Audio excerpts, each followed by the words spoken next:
Hello, everybody. Welcome to the latest edition of the Coaching Conversation. In this series, we're aiming to help business owners, business leaders, and fellow coaches by sharing our experience and the experience of our guests who've coached people all around the world in all of different sectors and industries that you can imagine. So, very little more to say other than do please now sit back, relax, and enjoy this edition, and look out for a special offer for our loyal audience at the end of the programme. Hello, everybody, and welcome to this, our latest edition of the Coaching Conversation. Today, I'm joined by Kristyna Hawkett, and we're going to talk about a really challenging subject: dealing and coaching with divorce in the workplace. Kristyna, welcome to the Coaching Conversation. And perhaps you could explain to our audience your background and how you're now finding yourself as a coach, and particularly coaching divorce in the workplace. Thank you for the introduction, Graham, and thank you for having me. My name is Kristyna Hawkett. I am 44. I'm a mum to a teenage daughter who's just turning 14. I'm divorced. I think that's important to say. I haven't always lived and worked with divorces as such, if you like. My background is actually corporate commercial. That's all I know, dealing with people, dealing with businesses, and just living the day-to-day busy life of busy professionals with a busy family. Along the way, I have gone through a divorce myself, and even though actually it was only after my own divorce that I realized how easy the divorce was in terms of what can happen and how toxic the environment can happen very quickly. I realized there isn't that much support for people going through divorce or a separation. I like to call that family changes in general. It seems to be a social stigma that people don't want to talk about. I suppose people going through such challenging times feel like failures. People don't like to talk about it at work. Bosses at work don't really want to know about it because they don't know what to do with people like that. And the conversation is so open these days about everything, but divorce and separation doesn't seem to be one of them. So I have actually thrown myself into training. I got accreditation in divorce coaching. I wanted to do this properly. I founded a business called the MinusOne Club, which is quite the explanation, of course, is when you are in a couple, the invitation is always +1. Suddenly you find yourself on your own. So hence the MinusOne Club name. And I started really talking out loud about the support that is needed for people going through divorce and separation, as I mentioned, the family changes. And here I am with you today, Graham. Thanks, Christine. You quote some really startling statistics. 79% of UK employees who've gone through divorce say it affected their ability to work. I guess it's not surprising on a case-by-case basis, but actually hear that statistic like that as an employer is frightening. 39% reported a drop in productivity. And I think the one that really frightened me, the one as an employer would really make me sit up and think, is 1 in 10 left their jobs. These are really startling realities that I guess most employers don't really recognize. It's shocking, but it is a fact to any employer, to any organization. I say 1 to 2 people sitting in your office right now are going through family changes. Do you know who those people are? Do you know who they are? Do you know that's happening? Very often, I am just sort of left with a blank face, because no, most employers do not know that. It is a very high statistic, and it is the fact of life. People going through family changes, they don't leave their divorce at home. Unfortunately, that comes to work with them. Just imagine yourself, your whole world has exploded. Yet though you have to turn up with a smile on your face, and I've done that myself, at 9 a.m. every day, and you have to put on a bit of a show. You have to use your brain fully because you still want to perform at your job. And there is a huge pressure of working, being productive, and nobody asking you, "Hey, are you okay? What's up with you today?" So that is exhausting. That on its own, that is exhausting to do. So yes, it does lead to burnout. It does lead to people taking off sick days. It does lead to people leaving their jobs. In general, there are so many employee benefits out there. Well-being, mental well-being, of course, is one of them. But all of those events that organizations provide benefits for are all events in life that we can predict for. There is a day off for a moving day. You can take a day off if you move your house. There is a lot of care for everything, but nobody plans for a divorce. So there are many employee benefits out there that actually help such a huge amount of people that are going through that right now. So, as a divorce coach, a separation coach, who's a typical client? Is it the organization? Is it the individual or the couple? How does it work? That's a really interesting, not tricky, but difficult question. Ultimately, we support the person going through divorce or separation. That will always be the client that really matters. But how do we get to that client? How do we actually help that person? It's about raising awareness that there are places like MinusOne Club that people can reach out to, and employers have a huge power of enabling access to this information to divorce coaches, to everybody that works for them. So I think in reality, nobody that sits at work will go to their HR and will say, "Hey, I'm having a really tough time. I can't focus. I can't concentrate. I can't sleep. I'm knackered all the time. My head's all over the place." Nobody's going to do that for the fear of losing out of promotion, for the fear of being seen as a failure, for the fear of being the office gossip, all of that. So the HR departments have huge power of putting together a nice email that can be sent out to all of the employees saying, if this happens to you, here are contact details to somebody that can help you. We're already working with that with MinusOne Club. Of course, we'll use MinusOne Club as an example. We're already working with MinusOne Club. Here are the contact details, and you can confidentially get in touch with them and get the support that you need. People sitting at a desk will receive this email from HR. They're very likely to delete it because, of course, it doesn't affect them in any way. But a few months down the line, when suddenly they do find themselves at the place where their life ended as they knew it, they will be digging for that deleted email because it's quite controversial subject that will stick in people's mind. They will dig for that email, they will find the details, and they will get in touch with us. So who's the client? It's difficult to answer with one word, but the people we want to help are the people going through the family changes. The other statistic that sits with this that I thought was interesting is that um, those who didn't feel supported by their employer are more than twice as likely to leave.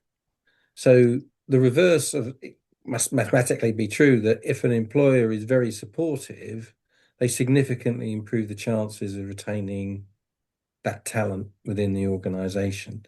So there's a big upside for the employer if they can understand that this service is available, that they can do it on behalf of their employees. So it's a self-funding in many ways investment for the employer, I guess. And not only that, Graham, anybody that gets through the divorce, which they will do, they have to, there is no other no other option. Anybody that gets through the entire process will be very resilient, very inventive, very independent, and in fact, really much more confident because they've just gone through one of the worst things that can possibly happen to all of us in our lifetimes. So, getting support to those that need it during their divorce is a huge investment that will return to the employer very, very quickly because they will have somebody that's loyal. People will appreciate the fact that they had support when they really needed it because they lose a lot of other support network. Their friends disappear. A lot of the day-to-day schedule disappears, the weekend activities disappear. But if the employer stays there, is steady and is supportive, the employee will really, really be loyal. They will be resilient and they will be really ready to throw themselves into the work. That's a fascinating and very valuable insight, Christina. Are there typical challenges that people face when they're going through a separation and divorce in relation to their workplace? Things that you can specifically help with? This is a little bit gender separated, if you like. If we look at men, for example, a lot of very busy professional guys that have really long hours at work, suddenly the family unit that they would come home to, it's gone. The house they live in will be gone very likely. They go to work and I hear very often from clients saying, I work so hard and for what? I'm about to lose all of it. What is the point? Suddenly, dads have to finish early on Fridays because they do have to collect the children if they want to keep seeing them every other weekend. The changes in life are so drastic that I can sit here for 3 hours and give you specific example on people needing a bit more flexibility just going through the entire divorce. And it's not just the family, it's the whole ecosystem. They will need time to go to see the solicitors, mediation meetings. In a lot of the cases, there are court hearings. People will need to take time off, a day off, very often a day off afterwards just to get over it because it is very, very emotional. It's interesting you were gender specific. So if Mhm. you're looking at the other side of that arrangement, what would the female response or priorities likely change to? It is very similar when it comes to childcare. Suddenly, you don't have the other partner to rely on. You really do have to think on your feet and pretty much day-to-day basis. How do I do the wraparound care? There are the finances, of course. You've got an extreme amount of outgoings when you go through divorce to pay for various professionals. You really do need to pay just to get through that. Females tend to be a bit more emotionally open about what they're going through, which I think is a really good thing. But as I said before, we can't leave our divorce at home. We take it with us everywhere we go, including our workplaces. When you're working on behalf of the client, be it as in the organization with their team member, do you find that there are particular kinds of organizations, a size of organization or a culture of an organization that you find very often and what kind of impact that has on the situation? I don't think it matters if you're a very small business with 5 people working with you, or if you are multinational organization with 10 thousands of employees. Essentially, the people going through this will feel the same. They will all be exhausted emotionally. They will all be going through the same thing, and the support shouldn't be any different if you work for a larger company or a very small business.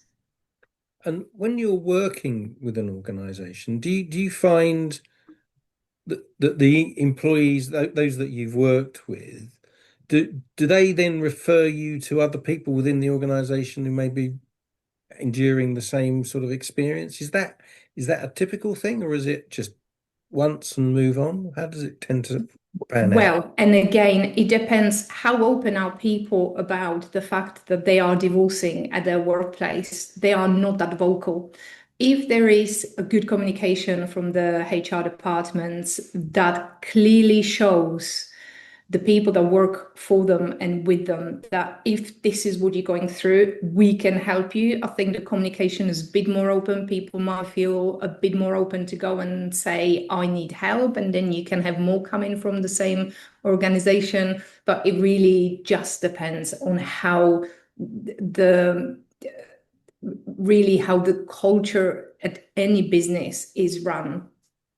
If we get down to the actual coaching Mm. interventions themselves, how long would a coaching program typically last in that particular example, a divorce? Everybody is different, and there is no such thing as two same divorces. It very much depends at which stage of their separation and divorce journey the clients arrive. Sometimes it is at the very beginning, sometimes it is in the middle, and sometimes really it's just towards the end.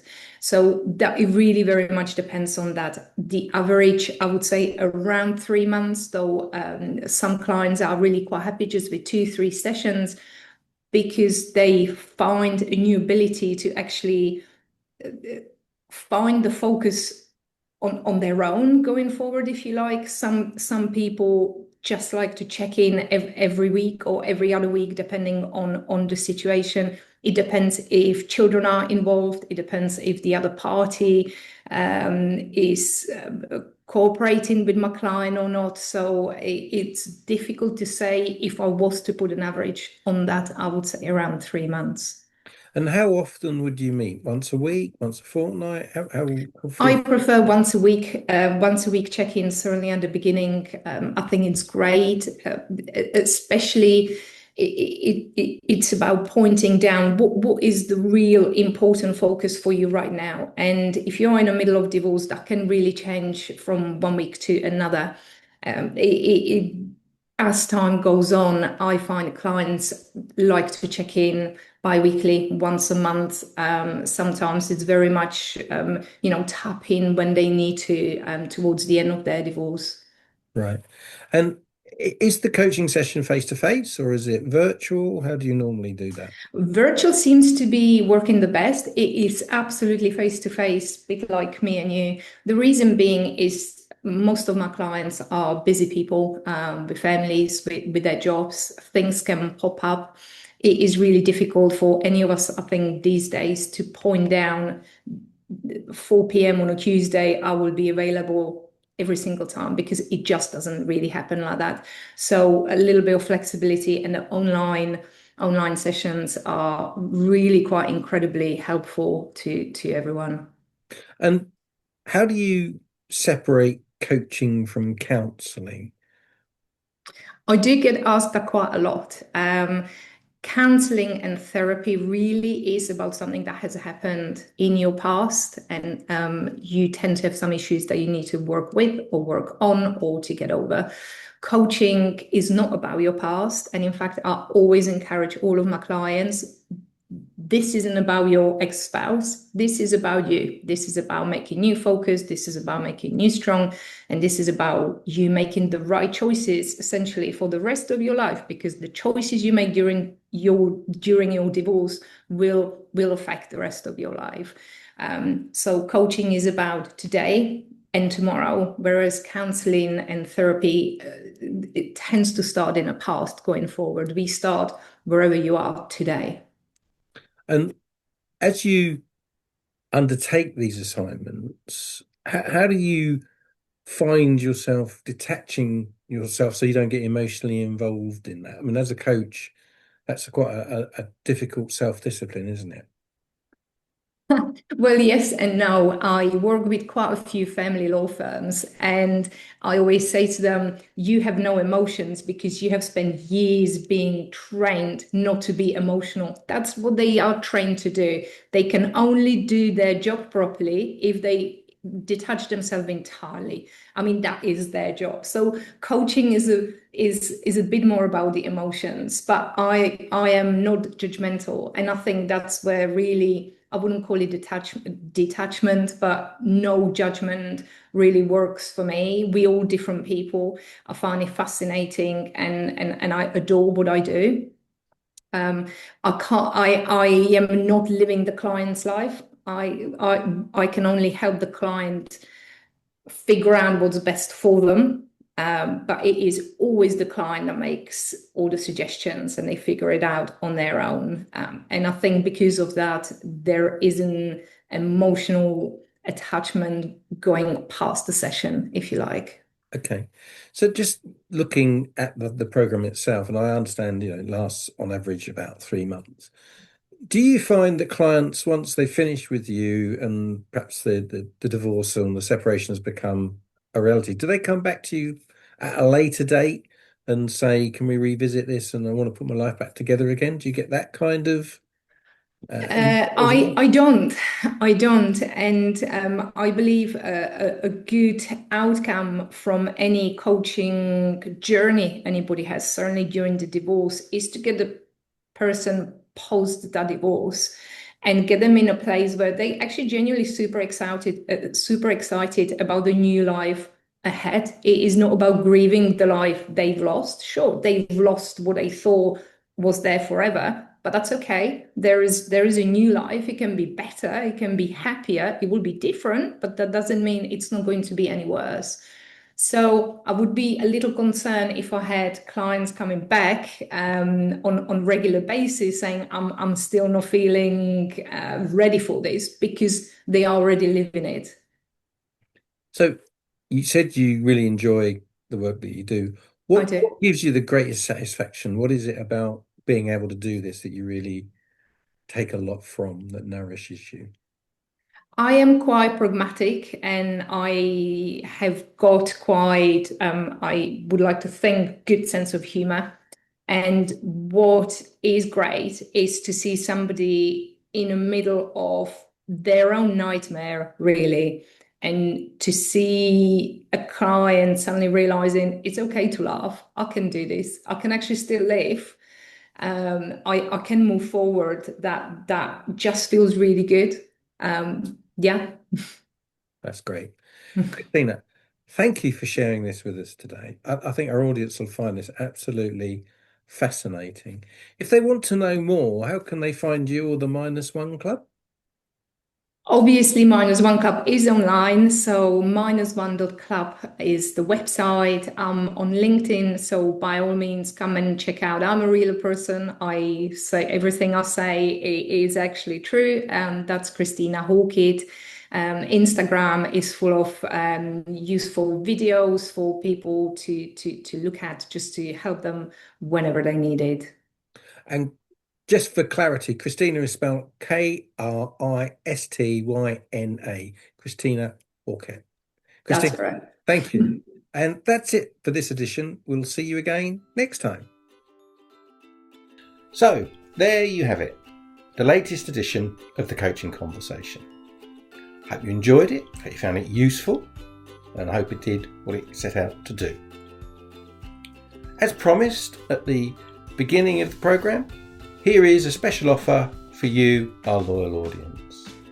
If you reach out to me at gwiley@sagegreen.com and mention this podcast, we'll make available to you a coaching program for you and or your team at a 50% discount. So where can you reach us? So it's definitely gwiley@sagegreen.com. You can also reach us at the executive mindset at sagegreen.com, and our website is clearly theexecutivemindset.co.uk. If you enjoyed this, do please leave us with a wonderful rating on Google. We'd really appreciate that. So nothing more for me to say now other than see you again soon.